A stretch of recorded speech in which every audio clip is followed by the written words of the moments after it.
ഈ വലിയ പെരുന്നാളിന് എൻ്റെ ഒരു വലിയ സന്തോഷം എന്ന് പറയുന്നത് എൻ്റെ ഒരു പ്രിയപ്പെട്ട നടൻ, എൻ്റെ മാത്രമല്ല കേട്ടോ, മലയാളികളുടെ മൊത്തം പ്രിയപ്പെട്ട നടനായ ലുക്മാൻ അവറാൻ എന്നോടൊപ്പം ഉണ്ട്.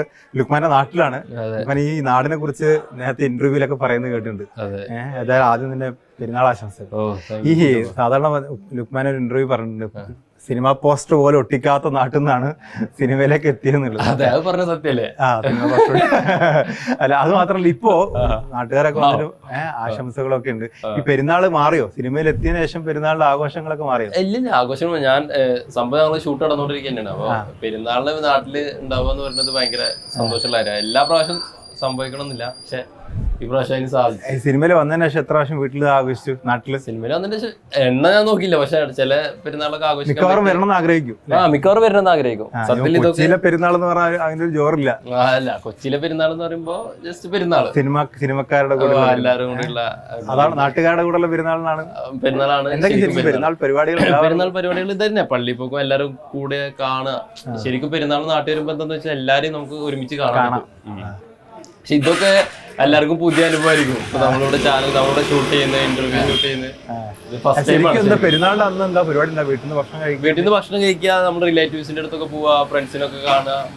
പിന്നെ കുറെ കാലമായിട്ട് കാണാത്തവരുണ്ടാവും, അവരൊക്കെ നമ്മള് കാണും. ഈ സിനിമയ്ക്ക് വേണ്ടിയുള്ള ശ്രമങ്ങൾക്കിടയിൽ മിസ്സായി പോയ പെരുന്നാളൊക്കെ ഉണ്ടാവും. മിസ്സായി പോയ പെരുന്നാളുകളുണ്ട്. മിസ്സായി പോയ പെരുന്നാള്, കുറെ ആഘോഷങ്ങൾ അങ്ങനെ മിസ്സായി പോയിട്ടുണ്ട്. പക്ഷെ അതൊരു മിസ് എന്ന് പറഞ്ഞാൽ സിനിമയ്ക്ക് വേണ്ടി ആയതുകൊണ്ട് കുഴപ്പമില്ല. സിനിമയിൽ വന്ന ശേഷം ആഘോഷിക്കുമ്പോ മിസ്സിംഗ് ഒക്കെ തിരിച്ചെടുക്കുന്നു. അതെ, അതാണ്. ഞാൻ ഇപ്പൊ ലൊക്കേഷനിൽ നിന്ന് നമ്മള് ചോദിക്കുക എങ്ങനെയും പോവാൻ പറ്റുമോ. ഇപ്പൊ ഏത് ലൊക്കേഷനാണ് വരുന്നത്? ഇപ്പൊ നമ്മുടെ റഹ്മാൻ ഖാലിദിന്റെ പടം ഷൂട്ട് നടന്നുകൊണ്ടിരിക്കുന്നത്. അപ്പൊ ഇന്ന് 1 മണിക്ക് കൊച്ചിയിലെത്തണം. വീണ്ടും കൊച്ചിയിലെത്തണം. ലൊക്കേഷൻ ടു ലൊക്കേഷൻസ് ഇങ്ങനെ തിരക്ക് പിടിച്ച് ഓടിക്കൊണ്ടിരിക്കുമ്പോ പഴയ കാലമൊക്കെ ഓർമ്മ വരാറുണ്ടോ? പഴയ കാലത്തെ കുറിച്ചുള്ള ഓർമ്മകൾ നിലനിർത്തിക്കൊണ്ട് തന്നെയാണ്. പഴയ ഓർമ്മകളല്ല, പഴയ എല്ലാം നിലനിർത്തിക്കൊണ്ട് തന്നെയാണ് പറയുന്നത്. അതുകൊണ്ട് തന്നെയാണ് നമ്മള് ഷൂട്ടിന്റെ ഇടയിൽ നാട്ടിൽ വരിക, നാട്ടുകാരെ കാണും. ശരിക്കും നമ്മൾ നാട്ടിൽ വരുമ്പോഴാണ് നമ്മൾ ഒന്നുകൂടി കുറച്ചുകൂടി അപ്ഡേറ്റഡ് ആവുന്നത്. ശരിക്കും നമ്മുടെ നാട്ടിലെത്തുമ്പോ നാടും വീടും അവര് ഫ്രണ്ട്സിനായിട്ട് സംസാരിക്കുമ്പോ അവരൊക്കെ ഇപ്പൊ എന്താണ് സംസാരിക്കുന്നത്. മറ്റേ നമ്മള് ഞാനേ ഈ ലുക്മാന്റെ ഇന്റർവ്യൂസിലൊക്കെ എപ്പോഴും കേൾക്കുന്ന ഫ്രണ്ട്സിനെ കുറിച്ച് ഒരുപാട് പറയാറുണ്ട്. ഫ്രണ്ട്സിനെ കുറിച്ച് അപ്പൊ ആ ഫ്രണ്ട്സ് ഒക്കെ ഇവിടെ ഉണ്ടാവും. കുറെ പേര് പോയിട്ടുണ്ട്. കുറെ പേര് എന്താന്ന് വെച്ചാൽ എല്ലാരും വിദേശത്ത് പോയി, കുറെ പേര് ജോലിപരമായിട്ട് അതിന്റേതായ ഒരു കുറവുണ്ട് സത്യത്തില്. ഇപ്പൊ ഞാൻ ഈ ബോർഡ് കാണുന്നു സൂര്യ, ഇതിനെ കുറിച്ച് നേരത്തെ പറഞ്ഞിട്ടുണ്ടായിരുന്നു. ഇതിൽ ആർട്സ് ആൻഡ് സ്പോർട്സ് നാടകമൊക്കെ ഉണ്ടായിരുന്നു. നാടകങ്ങൾ എന്ന് പറഞ്ഞാല് പണ്ടൊക്കെ നാടകങ്ങൾ ഉണ്ടായിരുന്നു, പിന്നീട് സ്പോർട്സിലോട്ട് മാത്രം മാറി. ഫുട്ബോളാണ് main. Football, cricket. Goal keeper ആയിരുന്നു. ഫുട്ബോൾ ആയിരുന്നോ സിനിമയായിരുന്നോ കൂടുതൽ പാഷൻ? അത് സിനിമയായിരുന്നു. അത് ഉറപ്പായിട്ട് സിനിമ. പാഷൻ എന്ന് പറഞ്ഞാൽ സിനിമ പിന്നീടാണ് ആയി വന്നത്. നമ്മൾ അങ്ങനെ സ്വപ്നം കാണാനൊന്നും ഇല്ലല്ലോ. ഇല്ല. ഈ കൊച്ചിയിലേക്ക് പോവാം, സിനിമയിലേക്ക് പോവാം, അത് ഞാൻ എവിടെയും കേട്ടിട്ടില്ല. സിനിമയിലേക്ക് പോവാൻ തീരുമാനിക്കുന്നത് ഏത് ഘട്ടത്തിലാണ്? കൊച്ചി കേന്ദ്രമാക്കി സിനിമയ്ക്ക് വേണ്ടി ട്രൈ ചെയ്യാം എന്ന് ശ്രമിക്കാൻ എന്നില്ല. അങ്ങനെ കോളേജ് കഴിഞ്ഞതിന് ശേഷമാണ് സിനിമ എന്നുള്ളൊരു. കോളേജിൽ നാടകമൊക്കെ ഉണ്ടായിരുന്നു. കോളേജില്ല, 5ാം ക്ലാസ് മുതൽ നാടകം. അത് പറഞ്ഞു, 5ാം ക്ലാസ് നാടകം ഉണ്ടായിരുന്നു. ഈ കൊച്ചിയിലേക്ക് എത്തിപ്പെടുന്നത് എങ്ങനെയാണ്? കൊച്ചിയിലേക്ക് ശരിക്കും കോഴിക്കോടേക്കാണ് പോണത് ആദ്യം. ആരെങ്കിലും അന്വേഷിച്ചു പോയതാണോ? ഹർഷദ്, മൂസിൻ ബരാരി, പിന്നെ ചർച്ച തുടങ്ങിയിരുന്നോ? ഇല്ല, അതിന്റെ മുന്നേ ഞങ്ങളൊരു സിനിമ ചെയ്തായിരുന്നു, ദായം 12. ഞാൻ പറഞ്ഞിട്ടുണ്ട്, ദായം 12. ആ സിനിമ ഡയറക്ടർ ആയിരുന്നു മൂസിനാണ് അതിന്റെ സ്ക്രിപ്റ്റ് ചെയ്ത് ഡയലോഗ്സ് ചെയ്ത്. മൂസിന് നേരത്തെ പരിചയമുണ്ട്? ഇല്ല, അങ്ങനെ പരിചയം ഈ കോഴിക്കോട് 2012-13 കോഴിക്കോട് പോകുമ്പോഴാണ് പരിചയം. പിന്നെ അത് കഴിഞ്ഞ് ഞങ്ങളല്ല, അതൊന്നും വർക്കായില്ല. സിനിമ ഇപ്പൊ കൊച്ചിയിലാണല്ലോ. പിന്നെ എല്ലാരും കൂടി കൊച്ചിയിലോട്ട് എത്തുന്നു. കൊച്ചിയില് ഇങ്ങനെ അന്വേഷിച്ചെടുക്കുന്നു. അപ്പൊ കൂടെ ഒപ്പമുള്ളവരൊക്കെ സിനിമയിലെത്തിയപ്പോ നമ്മളും കൂടി അങ്ങനെ കൂടെ കൂട്ടുന്ന വളരെ കുറവായിരിക്കും. എത്തിക്കഴിഞ്ഞാൽ പിന്നെ നമ്മള് അതെ എത്തിക്കഴിഞ്ഞാൽ എല്ലാവർക്കും അവരുടേതായ തിരക്കും പരിപാടിയൊക്കെ അല്ലേ. സ്വാഭാവികമായിട്ടും സിനിമയിൽ നമ്മള് കൂടെ കൂട്ടുക എന്നുള്ളത് ഭയങ്കര വലിയ കാര്യമാണ് സത്യത്തില്. നമുക്ക് എന്താ വെച്ചാൽ ഒരാളെ സിനിമയിൽ എത്തുക എന്നുള്ളതിനപ്പുറം സിനിമയിൽ മെയിൻ കണ്ടിന്യൂ ചെയ്ത് പോവുക, ഈ നായകനാവുക എന്ന് പറയുന്നത്. അപ്പൊ ഞാൻ സുലേഖ മനസ്സിൽ കണ്ടപ്പോഴാണ്, സുലേഖ മനസ്സിലാണ് ശരിക്കും ഒരു ലുക്മാനെ മാത്രം ഡിപ്പെൻഡ് ചെയ്യുന്ന ഒരു പടമായിട്ട് മാറി. ഭയങ്കര ഫാമിലി ഓഡിയൻസിനെ കീഴ്പ്പെടുത്തിയ ഒരു പടമാണ്. അത് പ്രതീക്ഷിച്ച പടമായിരുന്നു. അല്ല, നമ്മള് അഷ്റഫ് ഖാന്റെ പടമാണല്ലോ. അഷ്റഫ് ഖാൻ തമാശ, ഭീമന്റെ വഴിയൊക്കെ കഴിഞ്ഞിട്ട് ചെയ്യുന്ന സിനിമയാണ്.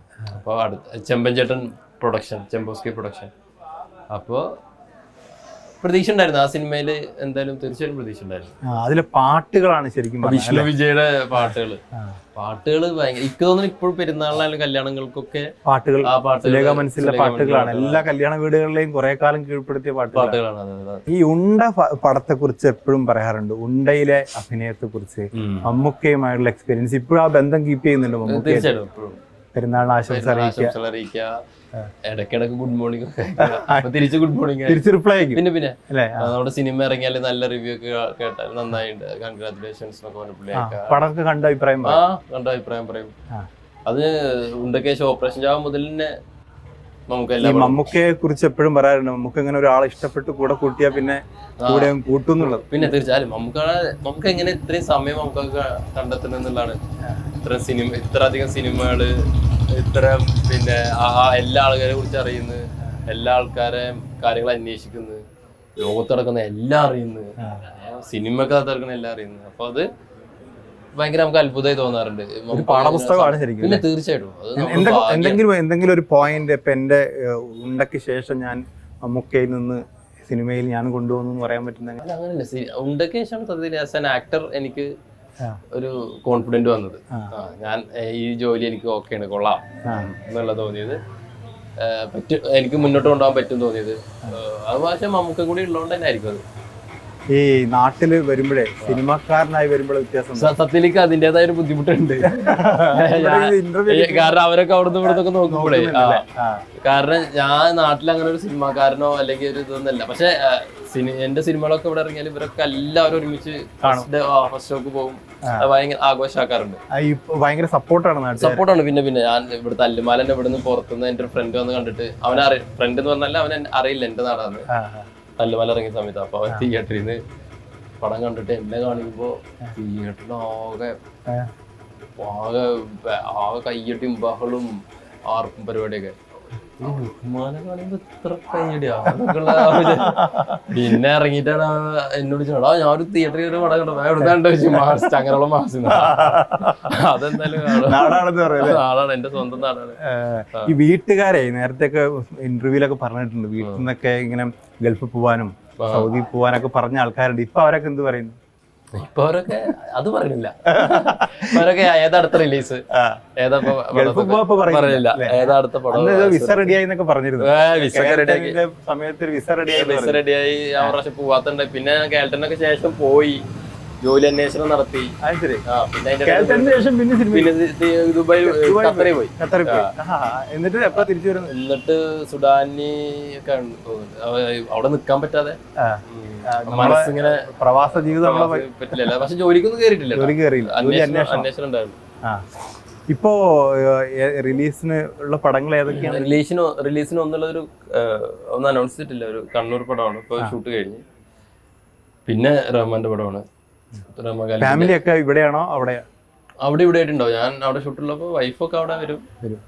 പിന്നെ അവർക്ക് അങ്ങനെ നിൽക്കാൻ പറ്റില്ല. കുറച്ച് ഒരു 3 ദിവസം നിന്നാ തുളസേച്ചിനെയും സൂറാത്താനായിട്ടൊക്കെ സംസാരിക്കണം. അവർക്ക് സമാധാനം. ഉമ്മാവും ഒരിക്കലും പറ്റില്ല. അവർക്കൊക്കെ ഫ്ലാറ്റില് 2 ദിവസം നിന്നാ അവരൊക്കെ എറണാകുളത്ത് വരും. വന്നാലും ലൊക്കേഷനിൽ അങ്ങനെ ഒരു പ്രാവശ്യം വന്നിട്ടുണ്ട്. കണ്ണൂർ ഇപ്പൊ ഷൂട്ട് നടക്കുമ്പോൾ ഒരു പ്രാവശ്യം വന്നു. പക്ഷെ ലൊക്കേഷനിൽ വലിയ ഭയങ്കര ബോറല്ലേ? ബോറാണ്. ഇൻ ദ സെൻസ് വെയിറ്റ് ചെയ്ത് കാണാൻ സിനിമ കാണുന്ന സുഖം ഉണ്ടാവില്ല. പക്ഷെ കൂടെ ആക്ട് ചെയ്യുന്ന ആളുകളെയും സിനിമാ ലോകത്തേക്ക് പരിചയപ്പെടാൻ താല്പര്യമില്ല. ഈ നാട്ടിൽ ശരിക്കും ഏറ്റവും മിസ് ചെയ്യുന്നുണ്ടാ കൊച്ചി പോകുമ്പോ? ഈ നാട്ടിൽ മിസ് ചെയ്യുന്ന ഇങ്ങനെ വെറുതെ വന്നിരുന്ന് നമ്മുടെ ചെറുപ്പം മുതലുള്ള കൂട്ടുകാരോട് ഇങ്ങനെ സംസാരിക്കുന്നതാണ്. അത് സിനിമാക്കാരെന്നതിന്റെ അപ്പുറം സംസാരിക്കും. നമുക്ക് ബാക്കി എല്ലായിടത്തും പോയാലും നമുക്ക് നമ്മളൊരു നടനായി കണ്ടിട്ടുള്ളൊരു സംസാരം ഉണ്ടാവില്ല. അത് ആ ഒരു മുഖം കൂടി വെച്ചല്ലേ നമ്മളോട് സംസാരിക്കുക. ഇവിടെ ഒന്ന് ഞാൻ ഇവിടെ വന്നടാ, ഇവിടെ തന്നെ 2 ദിവസം ഷൂട്ടിംഗ് അല്ലേ. അങ്ങനെ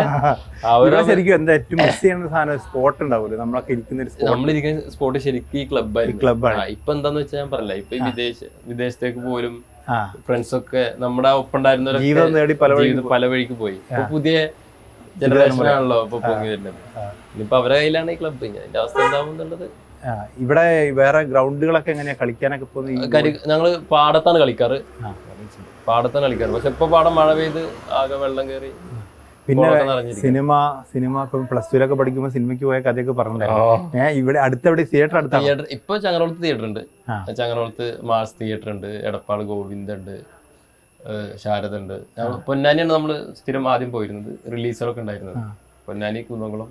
ഈ ഞാൻ നേരത്തെ പറഞ്ഞപ്പോഴേ ഈ സിനിമ പോസ്റ്റർ പോലും ഒട്ടിക്കാത്തൊരു നാട്ടിൽ നിന്ന് എങ്ങനെയാ സിനിമ സ്വപ്നം കാണുന്നത്? ശരി, അതാണ് സത്യത്തിൽ ഞാനും അത് സ്വപ്നം കണ്ടല്ല, അത് അങ്ങനെ അതുകൊണ്ട് സംഭവിച്ചായിരിക്കും.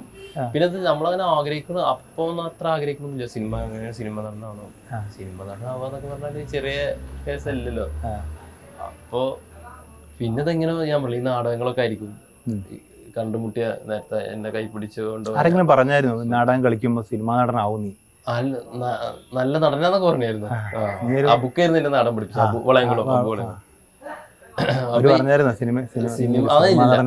സിനിമ എപ്പോഴും പറഞ്ഞിട്ടില്ല. കാരണം സിനിമ നമുക്കങ്ങനെ ലോകം നമുക്കങ്ങനെ ചിന്തിക്കുന്നില്ല നമ്മള്. ഞാൻ ഇപ്പൊ ഇവിടുന്ന് ഒരിക്കൽ ഇരുന്നിട്ട് ഞാൻ നാളെ സിനിമയില്, കാരണം നമ്മൾ ഒരിക്കലും ചിന്തിക്കില്ലല്ലോ. ഇപ്പൊ ഒരു സേഫ് സോണിൽ എത്തിയെന്ന് തോന്നുന്നുണ്ട്. ഇല്ലില്ല, സേഫ് സോൺ എന്നൊരു സോണില്ല. ഇല്ല സിനിമയിൽ പ്രത്യേകിച്ചില്ല. അത് എപ്പോഴും അങ്ങോട്ടും ഇങ്ങോട്ടും അതിനുവേണ്ടി സ്ട്രഗിൾ ചെയ്യുന്നുണ്ട്. പിന്നെ തീർച്ചയായും സ്ട്രഗിൾ ഉണ്ട്. ഇനി അടുത്ത റിലീസ്, അതിന്റെ അടുത്ത പടം നമ്മൾ ഏതൊക്കെ ചെയ്യുന്നു, നമ്മൾ എങ്ങനെയൊക്കെ നമ്മളെ അപ്ഡേറ്റ് ചെയ്യുന്നു, നമ്മളുടെ ആക്ടർ എങ്ങനെ. ഒരു പുതിയ സിനിമ റിലീസ് ചെയ്യുമ്പോൾ ആദ്യത്തെ സിനിമ റിലീസ് ചെയ്യുന്ന പോലെ ടെൻഷൻ ഉണ്ട്, തീർച്ചയായിട്ടും ഉണ്ട്. പ്രത്യേകിച്ച് ഇപ്പോഴത്തെ കാലത്ത്. ഇപ്പോൾ എന്ന് പറഞ്ഞാൽ അറിയാലോ, അതായത് തിയേറ്ററിൽ നിന്ന് കണ്ട് അത് കഴിഞ്ഞ് OTT-ൽ കണ്ടിട്ടും വലിച്ചു കീറലും ഒറ്റ ചാൻസേ ഉള്ളൂ ആളുകൾ തരുന്നത്. അതായത് നേരത്തെ പിന്നെ വലിയ എന്തോ ഹിറ്റുകൾ ചെയ്തിട്ടുണ്ട്, ഭയങ്കര മഹാനായ നടനാണെന്ന് പറഞ്ഞിട്ടും തൊട്ടപ്പുറത്ത് വേറൊരു ഓരോ നടനും അവസാനത്തെ പടത്തിന്റെ പേരിലാണ്. അതെ, അവസാനത്തെ പടത്തിന്റെ പേരിലാണ് ക്രൂശിക്കപ്പെടുന്നത്. പക്ഷെ അത് നല്ലതാണ് ഇത് അങ്ങനത്തെ. പക്ഷെ സിനിമ കുറച്ചുകൂടി ഈസി ആയി അല്ലെ എല്ലാവർക്കും വരാൻ. ഇപ്പൊ ലുക്മാൻ വരുന്നു, പല ആളുകളും ഒരു ഗോഡ് ഫാദർ ഇല്ലാത്ത സിനിമയിലേക്ക് വരികയും സിനിമയിൽ സർവൈവ് ചെയ്യുകയും ചെയ്യുന്നുണ്ട്. അതെ, അത് ആ സിനിമക്കകത്തുള്ള ആളുകളുടെ കൂടി ഗുണമാണ്. ഞാൻ പറയില്ല, നമ്മുടെ മുന്നിൽ പോയവരാണ് നമുക്ക് അങ്ങനെയുള്ളൊരു സ്പേസ് ഒന്നും. ഇപ്പൊ നമുക്ക് ശേഷം വരുന്നവർക്ക് ഒന്നുകൂടി എളുപ്പമായി. പക്ഷെ സിനിമയിൽ വരിക എളുപ്പമാണ്. നേരത്തെ പറഞ്ഞ പോലെ സിനിമ അതാണ് മെയിൻറ്റെയിൻ ചെയ്ത് പോവാന്നുള്ളത്. സൗഹൃദങ്ങളാണ് ശരിക്കും പറഞ്ഞാൽ സിനിമയിൽ കൂട്ടിക്കൊണ്ടുവന്നത് അല്ലെ? ഈ പറഞ്ഞ ഒരു ഫാക്ടറാണ്. സൗഹൃദം ഉണ്ടായെന്ന് മാത്രം സിനിമ നടക്കുകയും ചെയ്യില്ല. അല്ല, ഈ പറയുന്ന സിനിമ പെട്ടേണിറ്റി എന്ന് പറയുമ്പോൾ നേരത്തെ സുലേഖ മനസ്സിലിനെ കുറിച്ചൊക്കെ പറഞ്ഞിട്ടുണ്ടായിരുന്നു. അതിൽ ഉള്ള ആളുകളൊക്കെ നമ്മളുമായി ബന്ധപ്പെട്ട ആളുകളാണ്. അങ്ങനെയുള്ളൊരു ഒരു ടീം ഉണ്ടാവുക എന്നുള്ളത് പ്രധാനമാണ്. എല്ലാ സിനിമയും അങ്ങനെ ഒരു ടീമിന്റെ ഒരു പരിപാടിയിലാണ് ഉണ്ടാവുക. അപ്പൊ അതുണ്ടാവുന്നത് അതിന്റെ മുന്നേ തല്ലുമാല ചെയ്തു, ഉണ്ട ചെയ്തു, ഓപ്പറേഷൻ ജാവ് ഇറങ്ങി. അപ്പോൾ പ്രൊഡക്ഷൻ ഹൗസ് അവർക്ക് തോന്നുന്നത് ഓക്കെ ലുക്മാൻ വെച്ചിട്ട് ഒരു പരിപാടി ചെയ്യാം. അതിന് ബാക്കിൽ അത്രയും പരിപാടികൾ വന്ന് അപ്പുറത്ത് അഷ്റഫ് 2 പടങ്ങൾ തമാശയും ഭീമന്റെ വഴിയും ചെയ്തു. സ്വാഭാവികമായിട്ടും അവർക്ക് ആ ഒരു ധൈര്യം വരും, അങ്ങനെ പടം ചെയ്താൽ ആളുകൾ നന്നായാൽ. തിരക്കുള്ള നടന്ന് പറയുമ്പോൾ സ്വാഭാവികമായിട്ടും 1-2 കൊല്ലം ഡേറ്റ് ഒക്കെ ഫിക്സ് ആയി അങ്ങനെ ഒരു തിരക്കുള്ള നടനായിട്ട് മാറിയോ? അല്ല, നമുക്ക് 1-2 കൊല്ലം ഡേറ്റ് ഫിക്സ് ചെയ്യാൻ ഇപ്പോഴത്തെ സമയത്ത് പറ്റില്ല എന്നാണ് എനിക്ക് തോന്നുന്നത്. കാരണം നമ്മൾ അങ്ങനെ ചെയ്ത സിനിമ മാറിക്കൊണ്ടിരിക്കുകയാണ്. ഒരു 2-3-6 മാസം കഴിയുമ്പോഴേക്കും സിനിമ ആളുകളെ പ്രേക്ഷകർ മാറിക്കൊണ്ടിരിക്കുന്നു, സിനിമ മാറിക്കൊണ്ടിരിക്കുന്നു. അപ്പോൾ ഇപ്പോൾ ഈ സ്ക്രിപ്റ്റ് ഒക്കെ സെലക്ട് ചെയ്യുമ്പോൾ നോക്കാറുണ്ടോ നന്നായിട്ട്? ഇപ്പൊ അങ്ങനെ നമ്മുടെ ഒരു അറിവ് വെച്ചിട്ടുള്ളൊരു നോട്ടം നോക്കും. പിന്നെ ഒന്നും പറയാൻ പറ്റില്ല, ചിലത് നമ്മള് സ്ക്രിപ്റ്റ് കണ്ട പോലെ ആയിരിക്കില്ല ഔട്ട് വരിക. ഇപ്പൊ കൂടുതലും നായക വേഷങ്ങളിലേക്ക് മാത്രമായിട്ട് മാറി. അങ്ങനെ നായക വേഷം പരിപാടി മാത്രമൊന്നുമില്ല, എല്ലാ പരിപാടികളും. ഇപ്പൊ ഇനി നായകന്മാരുടെ ഇപ്പൊ കൂടുതൽ അങ്ങനെ ആയി. കൂടുതൽ അങ്ങനത്തെ പടങ്ങളാണ് ഇമ്പോർട്ടന്റ്. ആ സിനിമക്ക് ഭയങ്കര ഇമ്പോർട്ടന്റ്. പെരുന്നാളിന് ഭക്ഷണമൊക്കെ എങ്ങനെയാ? പെരുന്നാൾ ഭക്ഷണം ഉച്ചക്ക് ബിരിയാണി, കുട്ടൻ ബിരിയാണി. ബിരിയാണി കഴിക്കാൻ ഇവിടെ ഉണ്ടാവും? ബിരിയാണി കഴിക്കാൻ പക്ഷെ ശരിയാണ്, വീട്ടില് ബിരിയാണിയാണ്. പക്ഷെ ഞാൻ 9 മണിയല്ലേ 10:30 ഇറങ്ങും. 10:30 പോകും, 1 മണിക്ക് എറണാകുളം. ലൊക്കേഷനിലായിരിക്കും ഭക്ഷണം ലൊക്കേഷനിലായി. ഇഷ്ടപ്പെട്ട ഭക്ഷണം എന്താ? പെരുന്നാളല്ല മൊത്തത്തിൽ ഭക്ഷണമൊക്കെ ബീഫ്. ഇപ്പൊ ശരീരമൊക്കെ ഒന്ന് മെലിഞ്ഞു. ഇപ്പൊ ഫുഡ് അടി ഒന്നും ഇല്ല, ഫുഡ് അടി ഭയങ്കര കുറവാണ്. സിനിമയ്ക്ക് വേണ്ടി അതിന് ബോക്സിംഗ് പടമാണല്ലോ, അപ്പോ ബോക്സിംഗ് ആണ് സിനിമ. ഇപ്പൊ നടക്കുന്ന സിനിമയെ കുറിച്ച് എന്തെങ്കിലുമൊക്കെ പറയാം? അത് ബോക്സിംഗ് റിലേറ്റഡ് ആണ് സിനിമ. ആരൊക്കെയുള്ളത്? ഞാനുണ്ട്, നെസ്ലൻ ഉണ്ട്, ഗണപതി ഉണ്ട്, ബേബി ജീൻ ഉണ്ട്, പിന്നെ അങ്ങനെ റഹ്മാൻ ഖാലിദിന്റെ പടമാണ്. ജിംഷിക്കാണ് ക്യാമറ. തല്ലുമാല ടീം തന്നെയാണ്. ആംഗ്രി, നിഷാദ് എഡിറ്റർ, സെയിം മഷറംസ. അങ്ങനെ ഫുൾ തല്ലുമാലയുടെ ടീം തന്നെ ഒന്നിക്കുന്നുണ്ട്. അപ്പോ 10:30 മണിക്ക് പോകണം എന്നുള്ളതുകൊണ്ട് ഞാൻ കൂടുതൽ ചോദ്യങ്ങൾ ചോദിക്കില്ല. ഇവിടെയൊക്കെ നമ്മളൊരു അറിയിപ്പില്ലാണ്ട് വന്നാണ്. ജസ്റ്റ് ഒന്ന് വിളിച്ചു ലൊക്കേഷൻ ഇട്ടിരാന്നൊക്കെ പറഞ്ഞിട്ട്.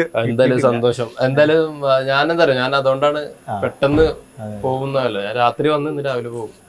അപ്പൊ എന്തായാലും സുലേഖ മനസ്സിൽ കണ്ടപ്പോ ഒന്ന് നേരിട്ട് കാണണം എന്ന് ഓ, വിചാരിച്ചു. Thank you.